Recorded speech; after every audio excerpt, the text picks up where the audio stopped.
Hi guys. I wanted to review with you. This is my first time doing this, and I have to give you the caveat that I actually have COVID right now, and so I'm doing this as I am sick. But I'm getting better. But I wanted to create a um, screencastify or a video train the trainer lesson around, I guess it's a lesson, but it's more of a professional development mini course on developing a reading and literacy intervention class, or something that would help children who are struggling with or striving, we now say, with fluency at grade level texts, with grade level texts. So let's go into the slideshow first because um, that would help. So, oh, I'm clicking on the wrong thing.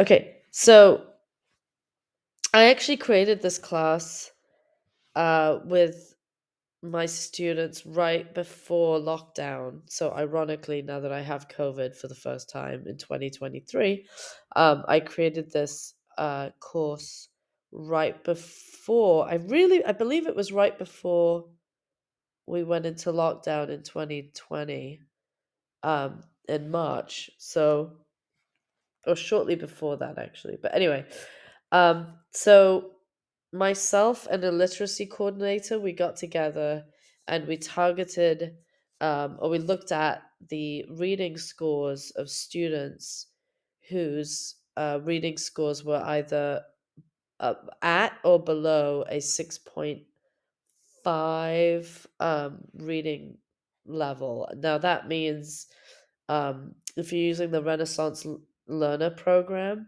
in the US, they call it um, the grade level, right? So it's the grade level reading score. So if they're at a 9.0, then they're at a ninth grade reading level. But where in the UK, it's reading age. So, and interestingly, they kind of correspond with one another. So if your reading age is a 9.2 in the same program, this is the same Renaissance learning program, um, a student who's reading at a 9.2 would be um, year 9.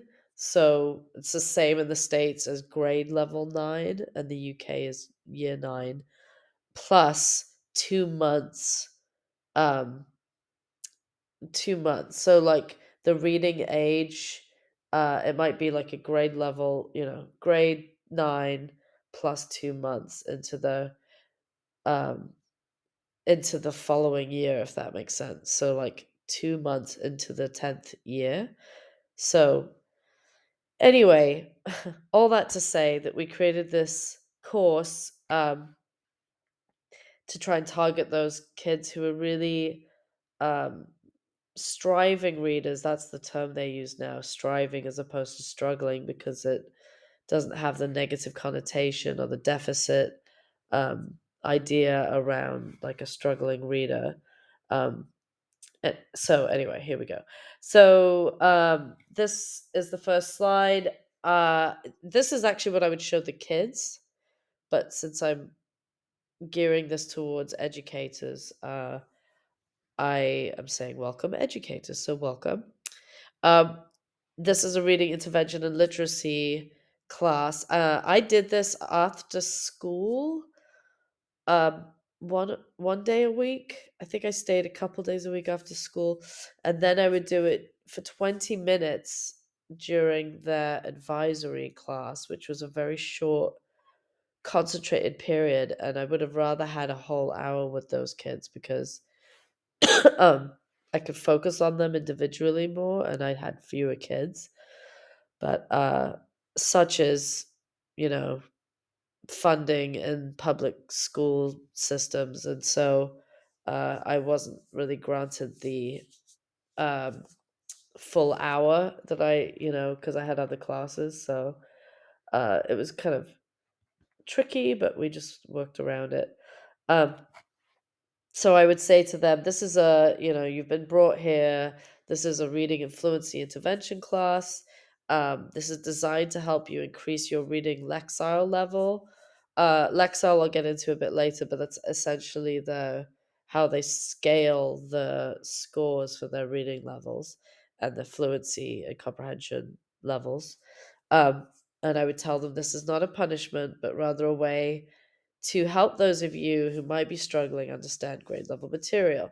So that is to say to the kids, you're not here to as a punishment. We're not. It may feel that way, but I think they understood actually that we're trying to help them get to where they need to be. And if you're reading at a 4.2 level and you're in ninth grade, we want to close that gap as much as possible. And so the goal with this class was to get them up to a 1.5, increase their reading level by 1.5 years. Um, so if they were at a 4.5 reading level, which a lot of our kids were, meaning they were fourth grade level, or year four now, I guess in the UK, we would be trying to get them up to a 5.5 at the minimum, if that makes sense. Um, okay, so and then we're trying to get them obviously to always read grade level texts so that they're challenged, and typically these would be complex texts, which would be nonfiction. So a lot of like articles, speeches, um, those types of texts, informational texts. Uh, so first, I would give them a reading survey, and I'd ask them, "How do you feel about reading?" And it was just like a multiple choice, true, false, I think, questionnaire. I don't have a copy of it here, but I can include that later or in the links when I post the video. So I had them do that on paper, and it was just like, do you have a culture of reading at home? Oh, sorry. Is there a culture of reading kind of in your house? And if so, I'm trying to get rid of this bar. It's not working. Um, oh, nope, that's not it. Do you have a culture of reading at home? And if not, like, who models reading in your household was kind of a really important question to look at or to examine. Like, you know, most of them would say, we hate reading. I hate reading. Oh God, it's so boring. And I'd be like, well, why is that? I grew up loving reading, but I grew up in a household where my mother was Irish and read all the time and kind of imposed it on us. Even though we weren't as avid readers as she was, it was just sort of there was a culture of literacy around, and we had a library, books in the house and stuff like that. But a lot of these kids don't grow up with that; they don't see their parents reading, and so it kind of affects the way they see and experience the joy of reading, right? Um, then I would have them do the STAR test. So that STAR test is the one within the Renaissance Learning. I'm trying to remember the other name.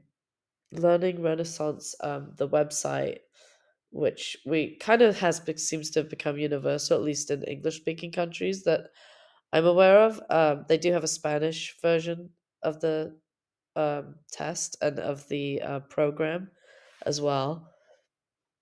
So that would test the Lexile level, the ZPD, the zone of proximal development, which I'll talk about in a bit, and um, the reading level, the zone of proximal development, and the reading range as well. So it'd be their instructional reading level, the actual reading level, the reading range, and the ZPD, which is kind of what that range is, the zone of proximal development.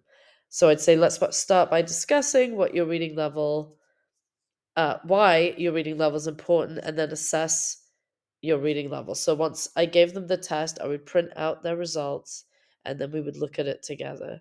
So oh, and yeah, the test itself is timed.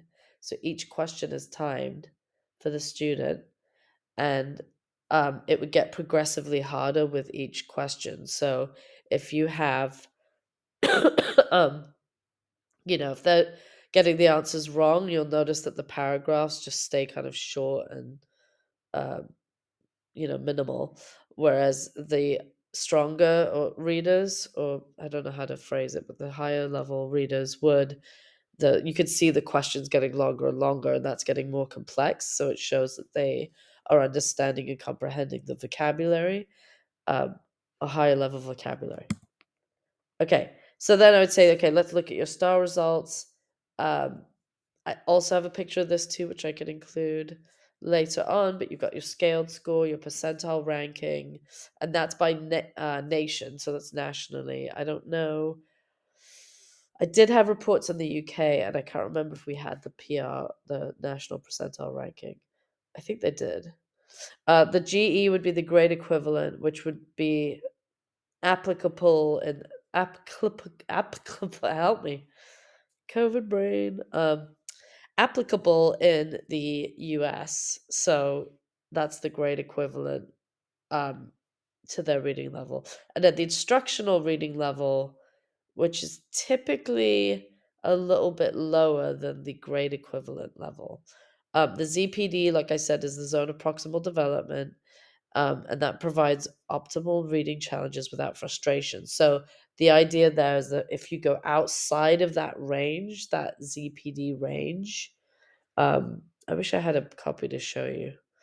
But if they go outside of that range, if the book they're reading or the text that they're reading is too high, they're going to experience that frustration level that um, I don't understand what's happening. I have to keep rereading what I'm reading.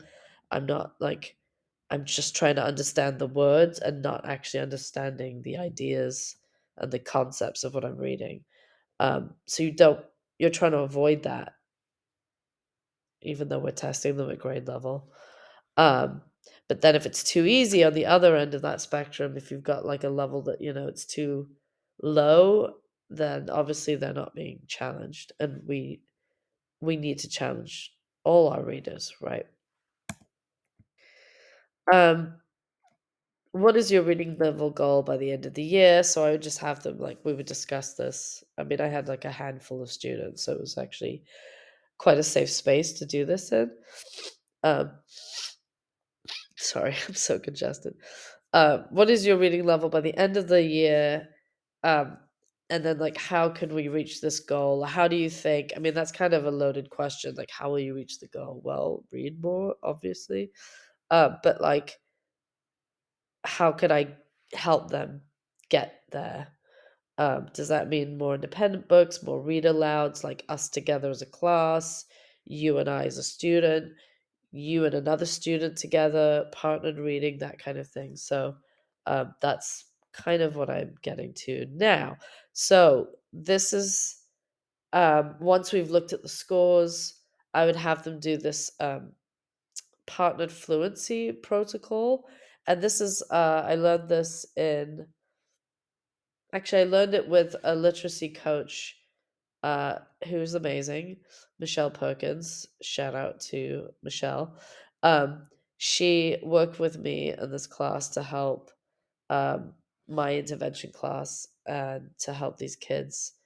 Uh, and so she put together, or like, helped me find the resources basically to have them do these partnered readings. So I'd give them a passage, and I'll show you on the next slide. There's a passage, and this is the idea. The protocol would be that one kid is student A and the other kid is student B, and you set your timer, or one of them sets the timer on their phone or whatever for 1 minute, and then they time their partner while they read for 1 minute. So time your partner for 1 minute, say start and then stop, and then it's time to stop reading, and then they switch roles and repeat. There's another step to this, which I will show you on the next slide. So this is the a passage I would give them, and it's a grade level passage, um, a fluency routine.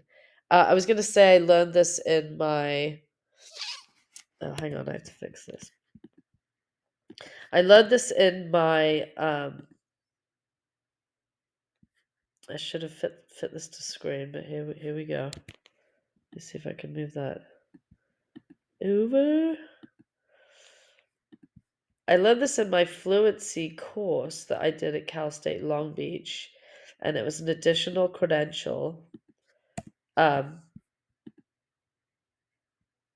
you can see that, right? Yeah. It was a fluency credential, or sorry, reading intervention, like literacy credential, or reading specialist, basically. So now I'm a reading specialist. And this is one of the many, strategies that they discussed to help our students get to grade level reading. This one, it says 9C at the top. But this is a ninth grade reading text. So yeah, it says nine. If you look at the bottom where it says reading level, that's a 9.2 reading level. Um, and then it says Dale challenge. That's the challenge. It's a scale. Dale, I can't remember. He was one of the forefathers of kind of like reading research. And anyway, he created the scale on which you can grade or look at. Well, it's self-explanatory, right? It's between a grade 9 and a 10. This is 250 words. So as you can see, each line is numbered. So I would have the kid read, and they would start, you know, John James Audubon was an American wildlife artist. His great ambition was to paint all American species of birds. He was born in 1785 in Haiti. And then, so at the end of each line, if you notice as they're reading that they stutter or pause, or you have to mark all of that, all of those pauses. However, if they go back and correct themselves, then you do not count that against the child. You just count the errors that they make. Um, but you want to be mindful of the pauses and um, if they're blending the wrong consonants, for example, you want to make a note of that. So once they finish at the end of 60 seconds, you stop them and then you make a note. I'll show you an example of one I did with a student. At the bottom, it says name. Okay. I haven't used this annotating tool yet, but here, fancy. It says name, so you can put their name there, and then you can put the date, obviously. WCPM means words correct per minute. Okay. Then errors per minute. So that is how many errors did they get in a minute. And then you divide the number that they got correct um, by the total number of words. So say this person read up to 100 words here and they got, you know, 80 correct, then that's an 80% accuracy. So you would put that here where the percentage is. Does that make sense? Hopefully that makes sense. The fluency rating is based on another rubric, which I could come back to. But you really want to shoot for that 100% or 90+% accuracy, and then you're in good standing. I mean, they're doing well if that's the case. Fluency rating, yeah, I have to show you the fluency rubric for that. And then the comp is comprehension rating, and that's a 6-point fluency rubric, which I'll show you on the next slide. So how do I go back here? Back? Oh, not letting me go to the next screen. Okay. Oh, so my scribbles stay on the screen. Interesting. Okay, so these are the directions for the fluency rubric. So you need to use that form that I just showed you. No, wait, that's not the form. Sorry. I was trying to do this all perfectly. Okay, mouse. Okay. Um, sorry.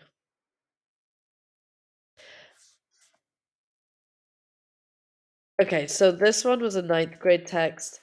This one is an 11th grade text. Sorry, it's very small, but it's just a bit more challenging than the other text. So obviously this would be for an older kid. And I had in my class ninth graders, 11th graders, or 11 year 11 students, and year 9 trying to work on their fluency. So so this is these are the directions on how to use this rubric, which I so sorry, I thought I included. Um, so actually, let me go out of this. See if I can't.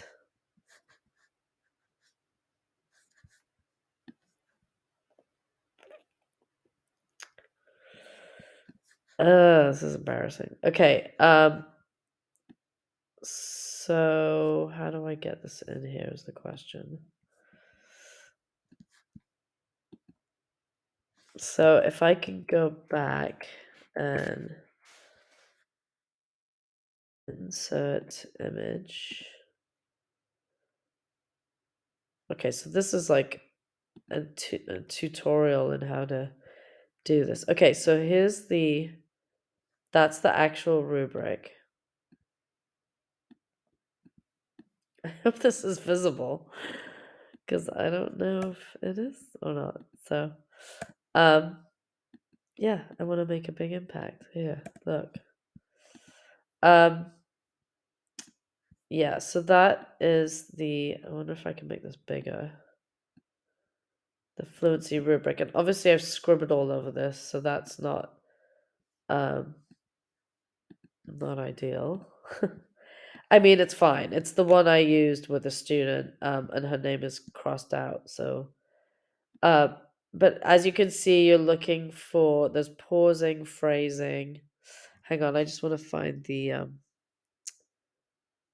other thing I was looking for, which is excuse my lack of professionalism here. Uh oh, yeah. Okay. So let me go back into the slideshow. That you can see my writing on that. So this is the same student that I graded this with, or that I'm gonna make this one a bit bigger as well.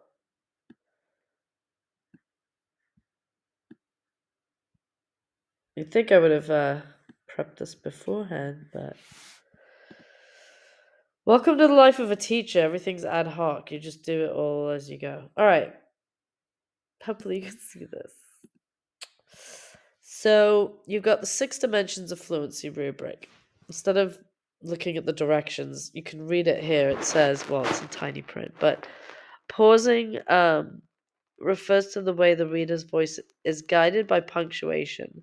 So if they don't pause at a comma or a full stop, and their voice doesn't go down, depending on the quotation marks or that kind of thing, then that's going to be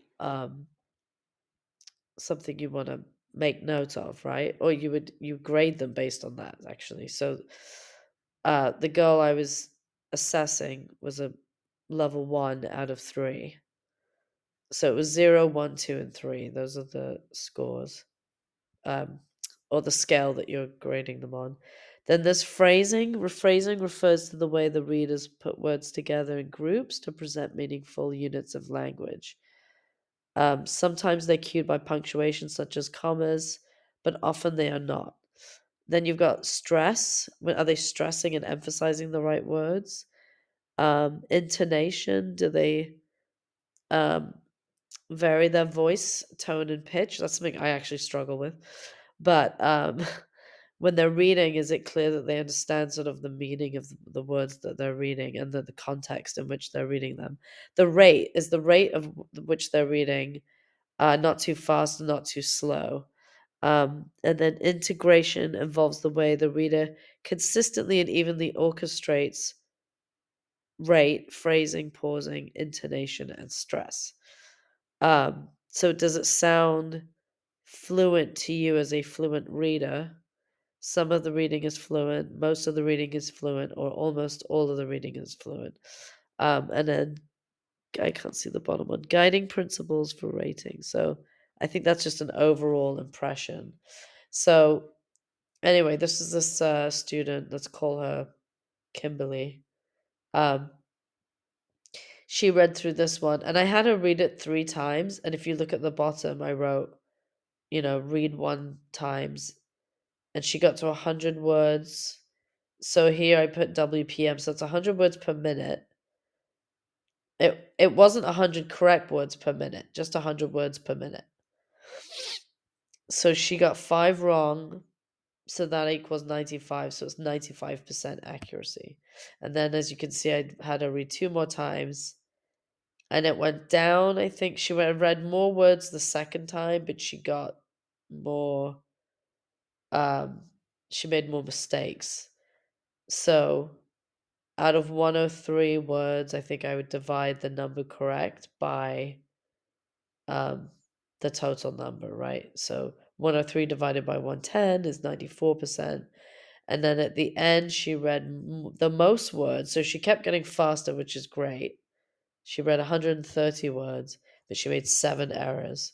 And that would be 123 divided by 130, which would give us 95%. So all told, she was still getting 95% accuracy, which is great. Um,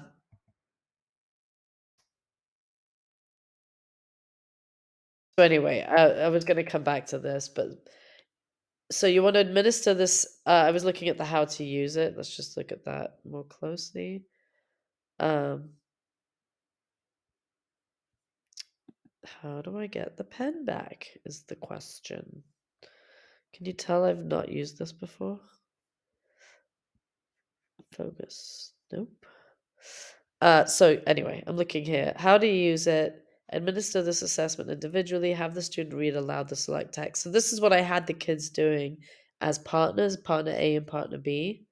Consider the rate, phrasing, pausing, intonation, and stress as separate dimensions and rate each of them from 0 to 3 on the rubric. Then rate integration, so your overall impression of the student's orchestration of all the elements in the text. I believe that says. My head's in the way. I have to move my screen. Oh, that's not helping. Okay, what to notice? Dimensions of fluency. The reader is demonstrating, and those. Whoops, sorry, they're neglected. Um, anyway, this is just a benchmark that it says why would you use this? It's just sort of a typical benchmark. um, and it says the fluency assessment helps you notice and think about the characteristics of oral reading that a student controls and needs to develop. Because we all know as fluent readers ourselves that there's things that you do naturally as a reader, but for those who are disfluent or who are not, who are striving to get to where they need to be, they don't sort of innately do all these things, right? So we have to help them. But anyway, that's pretty much it. I just wanted to give you an overall view of one of my reading protocols that I do with my striving readers. So thank you, and if you need to get in touch, I'm probably going to include some information to this video. Um, and it says my recording's going to end in 27 seconds. So that was perfect timing. Thanks, guys. Have a good day or night or whatever time of day it is for you. Bye.